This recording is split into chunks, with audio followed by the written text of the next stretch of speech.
Man, this was a cool chapter. Underwater to the Island of Hawaii, Part 1, is the 39th chapter of the JojoLANDs, and the 996th chapter of JoJo's Bizarre Adventure as a whole, featuring the tagline, "The eagerly awaited return of the fifth member." The chapter also has a very insightful comment from Araki. "My latest research project has been figuring out how to keep the AC on overnight without freezing to death.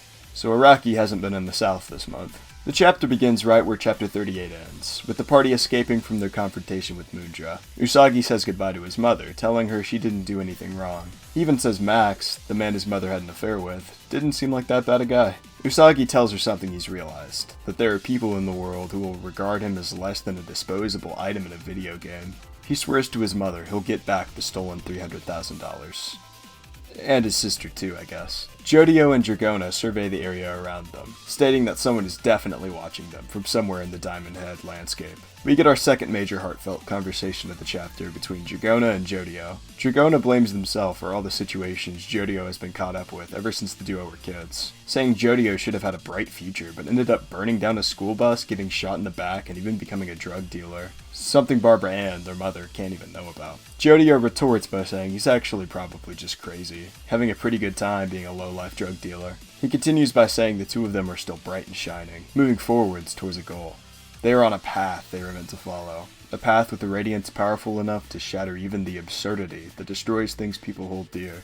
Because of this, they have nothing to be afraid of. This is a great callback to the idea of the absurd and the philosophical core found back in chapter 13. The absurd is defined as the random, unfair, and irrational tragedies of life which occur with no connection to a person's morality or actions. Just as a refresher, Jodio and Dragona could have had squeaky clean records, or even been the shining example Dragona mentioned, but these absurdities still could have happened to them. Jodio's philosophy behind the lava rock, or more specifically following it, is that its radiance is so bright that even the absurdities of life stand no chance against them, so they can trust in it. Yeah, the dialogue in this chapter is really good. Jodio encourages Dragona to keep climbing, save Usagi's sister, and get filthy rich. As the group reaches parking space 234A of the underground parking garage, Paco calls out that Usagi ain't looking too good. Just as Dragona starts to doubt Meryl May, someone calls out for them and begs them to shush. With the great return, Dr. Roberts pokes his head out from under a hidden hole beneath a parking space, telling them very explicitly he hasn't heard anything from Meryl May about their situation, and very much so doesn't want to know anything. Roberts tells Paco to lay Usagi down alongside his severed foot, telling them he'll be using some pretty heavy-duty drugs on Usagi. As Roberts covers his face for the operation, Dragona and Paco ask if Roberts knows anything about Stans or if he's Meryl May's lover, to which he repeats he doesn't want to talk to them. As Jodio sees another hatch in the vehicle's floor, he realizes Meryl May literally meant to go underground. While Roberts treats Usagi's severed foot, Dragona and Jodio take a moment to try and decipher Rohan's code. Rohan originally said, "I always think of you and only you as my number one fan," before rephrasing it to, "I believe from my heart that you are my number one fan." Jodio notes that Rohan went out of his way to call him his number one fan, and that the code is hidden somewhere in Rohan's manga. That way only a true fan could crack the code. Jodio brags about his favorite scene being on page 92 of volume 15, where Pink Dark blasts time away, saying he's got every panel and line of dialogue from the volume memorized. He thinks through the manga, all 120 volumes and ongoing, before realizing something.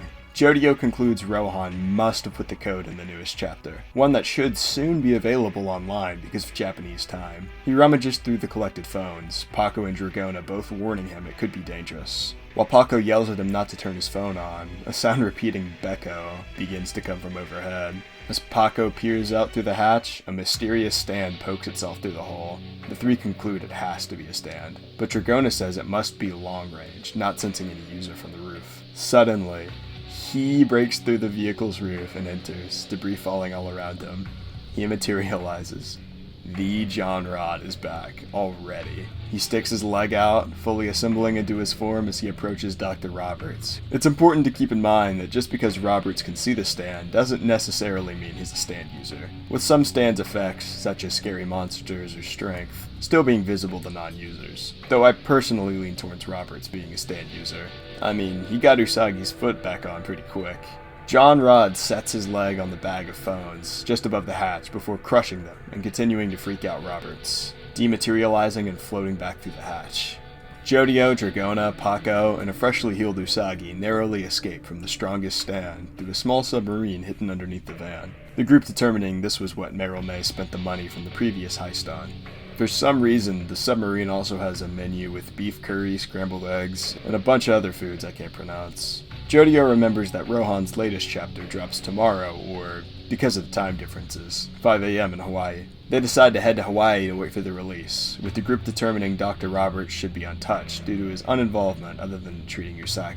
Their enemies should only really be focused on where the main four are going, as well as the location of the lava rock, but they should still expect Tori, Usagi's sister, to be wherever they're headed to be used as leverage. We finally cut back to just before the group left, with Roberts still being terrified after John Rod's attack, stating repeatedly his only job was providing medical treatment and he doesn't know anything else. Jodio tells Roberts to send a message to our missing fifth member, Charming Man, about what happened here, finally relating back to the tagline of the chapter.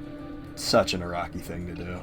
Roberts angrily protests against Jodio as he closes the hatch, with the chapter concluding with the tag, forced into a shared fate. Despite being more dialogue-heavy and short than recent chapters, this was phenomenal. The early conversations between Usagi and his mother, and then Jodio and Dragona alone, showed just how far Araki has come in writing, with some pretty prevalent themes already starting to rear their heads this early on in the part. It's nice that we're finally getting Charming Man back as well, with it actually being a good concern he was going to disappear after the first main arc.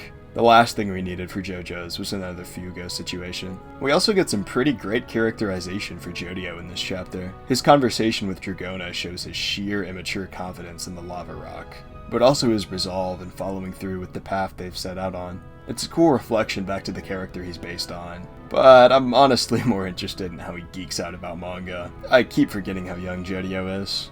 That's all for this chapter though. Pretty peak.